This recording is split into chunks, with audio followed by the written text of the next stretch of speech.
Mental health care आपको psychiatrist और psychologist दोनों ही दे रहे होते हैं, लेकिन दोनों का तरीका इलाज अलग-अलग होता है।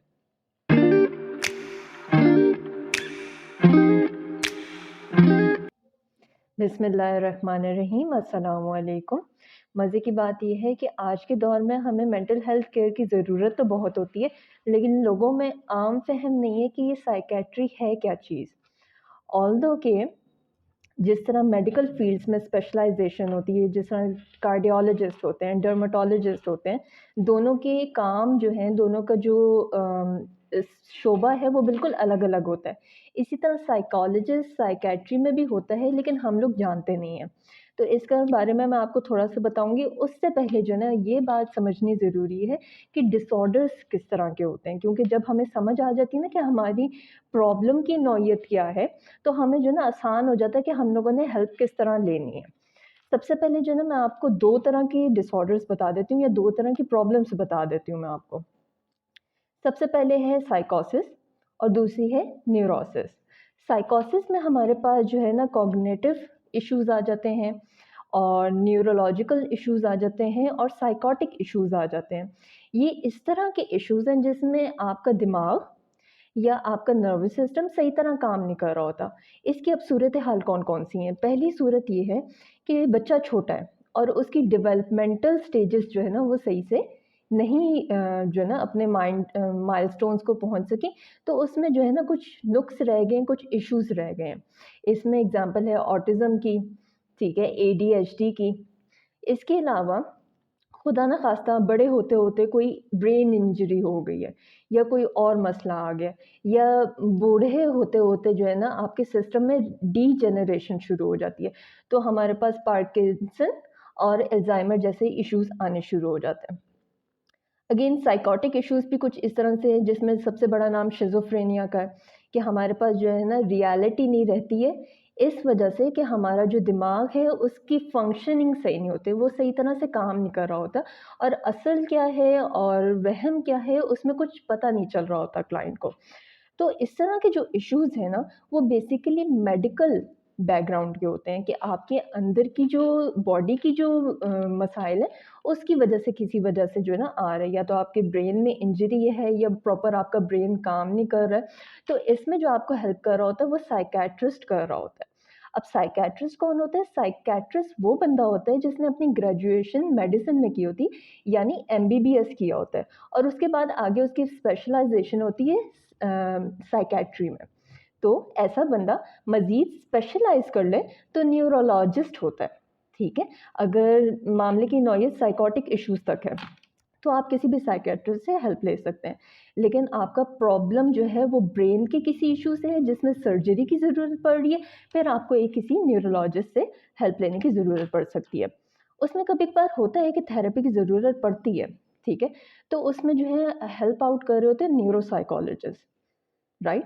या फिर सपोर्ट सिस्टम के काउंसलर्स वगैरह, फिज़ियोथेरेपिस्ट, ये अगेन साइकियाट्रिस्ट आपको गाइड कर देगा साथ के साथ।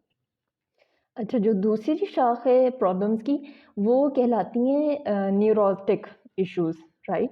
उसमें आपके मूड इश्यूज़ आ जाते हैं, जिस तरह डिप्रेशन का इशू, एंग्ज़ायटी का इशू, ठीक है? और इसके अलावा आपकी जो है ना हैबिचुअल इश्यूज़ आ जाती हैं, जिस तरह ईटिंग डिसऑर्डर होता है कुछ लोगों को, स्लीपिंग डिसऑर्डर्स होते हैं और इसके अलावा ट्रॉमा इश्यूज़ आ जाते हैं, पीटीएसडी वगैरह। तो इस तरह के जो इश्यूज़ होते हैं ना जिसमें इमोशनल इम्बैलेंस होता है, इमोशनल इम्बैलेंस भी आपके जो ना अंदर की जो केमिस्ट्री है उसके हिलने की वजह से हो रही होती है। तो इनमें आपको जो है ना, जो अच्छे साइकियाट्रिस्ट हैं, जो बाहर के हैं, फॉरेनर्स हैं, वो भी आपको यही पहले सजेस्ट करेंगे कि आप जो है थेरेपी की तरफ जाएँ rather going for the medicine, क्योंकि ये वो चीज़ें कि आपका जो है ना बैलेंस अंदर से जो है ना थोड़ा-सा हिल गया है, उसको होम्योस्टेसिस भी कहते हैं और बैलेंस भी कहते हैं। तो ये जो बैलेंस है ये थोड़ा-सा अप एंड डाउन हो गया, तो इसको आप जो है सबसे मज़े की बात, आप अपनी डाइट से, आप अपने जो रोज़मर्रा की आपकी रूटीन है उसको बेहतर करके भी कर सकते हैं। उसमें आपको हेल्प चाहिए तो आप पहले थेरेपिस्ट के पास जाएँ, उसमें भी जो सिवियर केसेज़ होते हैं उसमें फिर मेडिसिन की ज़रूरत पड़ रही होती है, वरना थेरेपी में ये सारी चीज़ें कर लेते हैं। अब इसमें हमारे पास कौन से थेरेपिस्ट हेल्प करते हैं? तो सबसे पहले मैं आपको बता दूँ कि एक साइकोथेरेपिस्ट या साइकोलॉजिस्ट होता कौन है? जिस तरह साइकियाट्रिस्ट ने एमबीबीएस किया होता है, हमारा भी ग्रेजुएशन होता है 4 साल का, लेकिन वो होता है थेरेपी में, not in the medicine. Therapy में 4 साल की ग्रेजुएशन के बाद हमारी कोई ना कोई जो है ना स्पेशलाइज़ेशन होती है, जिस तरह क्लिनिकल साइकोलॉजिस्ट होते हैं, वो जो है ना ओवरऑल सारी थेरेपीज़ को जो है ना कर रहे होते हैं। कुछ लोग होते हैं जो कि प्रॉपर्ली जो है ना एक-एक थेरेपी को पिक ऑन कर रहे होते हैं, जैसा सीबीटी है, बिहेवियरल थेरेपीज़ में सीबीटी है, डीबीटी है, हिप्नोथेरेपी है, उनकी जो है ना प्रॉपर होती है, या ट्रॉमा इन्फॉर्म्ड थेरेपीज़ भी बहुत जो है ना आजकल मुझे पाकिस्तान में नज़र आ रही हैं। तो इस तरह की जो है ना आप थेरेपिस्ट के पास जाएँ कि आपका जो इश्यू है उससे रिलेटेड उसमें स्पेशलाइज़्ड हो, या कम से कम आप क्लिनिकल साइकोलॉजिस्ट के पास जाएँ। काउंसलर आपको इसमें हेल्प आउट नहीं करेगा, क्योंकि काउंसलर जो है ना that is not just a psychologist, मगर उसकी जो फ़ील्ड है ना वो थेरेपी से हट के बल्कि काउंसलिंग में है। वो आपको जो है ना थेरेपी नहीं देगा, लाइक जो मैं अभी आपको समझा रही हूँ बातें, वो काउंसलिंग में आती हैं।